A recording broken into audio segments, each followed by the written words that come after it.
அஸ்ஸலாமு அலைக்கும். பிஸ்மில்லாஹிர் ரஹ்மானிர் ரஹீம். நைட்டுக்கு மீனாக்கி அப்போம் எண்ணெய் ஊற்றியாச்சு. கடுகு, கருவேப்பிலை, வெங்காயம், வெந்தயம் எல்லாம் போட்டு தாளிக்கிறேன்.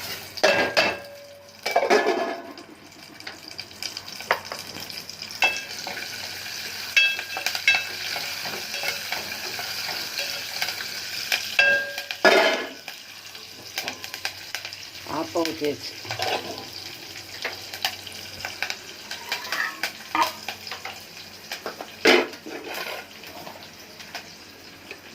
மூணு மீன் இது 1/4 கிலோ வைக்கத்தான் செய்யும். நல்ல பெரிய பெரிய மீனாக தான் வைக்கிது. மசாலா வீட்டில் திரிச்ச மசாலா. இது நம்ம ஊருக்கார இருக்கா வேண்டி கூட மற்ற பேருக்கு வெளியில் வாங்கின மசாலாவோன்னு நினச்சிக்கிறவாளங்கிறதுக்கு தான் வீட்டில் திரிச்ச மசாலான்னு சொல்கிறோம். ஏன்னா எங்கள் ஊரை பொறுத்தவரை யாரும் வெளியெலாம் வாங்க மாட்டோம். அதுக்கு சொல்லிக்கிட்டேன். இது தக்காளி பழம் 2 பழம் பழுத்த பழம் இருந்துரு. நான் எப்போ பழுத்த பழம் இருந்தால் கடையில் கூட வாங்குவேன். ஃப்ரீயாக கூட தருவானும் சில நேரத்தில் கொண்டு போங்களா தாண்டு. நான் போனாலும் இதெல்லாம் வாங்கிட்டு வருவேன். சாயந்தரம் பழம் இந்த அளவுக்குலாம் குறைச்சி ஒன்று வாங்கிட்டு வர மாட்டேன். 2 தக்காளி பழம், மல்லி இலை, புளி ரொம்ப நல்லா இருக்கும். தக்காளி பழம் கூட ஊற்றலாம். 100 200 மேலே ஊற்றிக்கிட்டு கீழே வச்சிங்க. அதில் உப்பு மல்லி இலை எல்லாம் போட்டு கறந்து வச்சு ரொம்ப டாப்பாக ஆகிக்கும். கலர் அழகாக ஆகிக்கும் லுக்கா.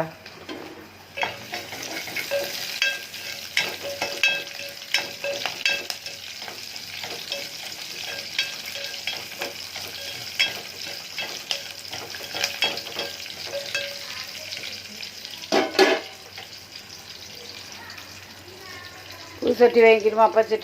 அப்பச்சட்டி அடிக்கடி போகுது. என்ன வாங்கிக்க தெரியல. நான் தான் முபாரக்கில் வாங்கிட்டு வந்தேன்.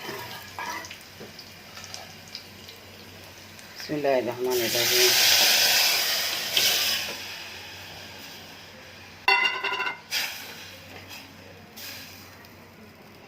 தேங்காய் பால் ஊற்றுறேன்.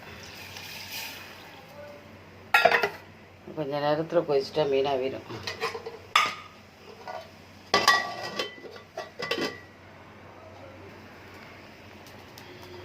மீன் கொதிச்சுட்டா தான் அந்த களை வரும். தக்காளி பழம் நிறைய ஊற்றிக்கிறேன்.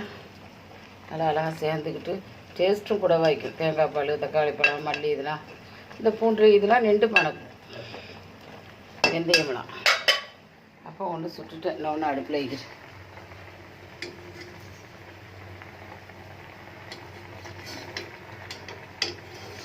ஃபஸ்ட்டு எங்களுக்கு ரொம்ப அடிக்கடி போடுமா என்னன்னு தெரியல. கொஞ்சம் நாளைக்கு தான் உழைக்கிடும்.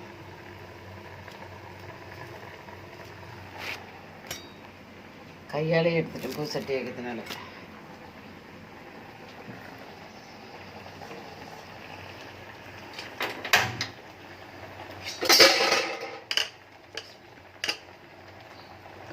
தெரியல.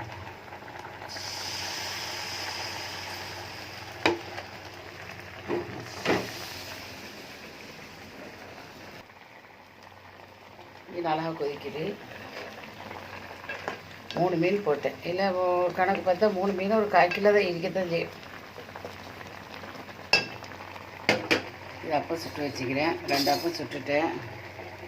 3ஆவது அப்போ அடுப்பில் வைக்கிறது போதும். எனக்கு ஒரு ஆளுக்கு போதும். மீன் மிச்சம் கண்டு தான் நாளைக்கு பகலைக்கு வச்சுக்கிடலாம். பார்த்துட்டு லைக் பண்ணுங்கள், ஷேர் பண்ணுங்கள், சப்ஸ்கிரைப் பண்ணுங்கள். அஸ்ஸலாமு அலைக்கும்.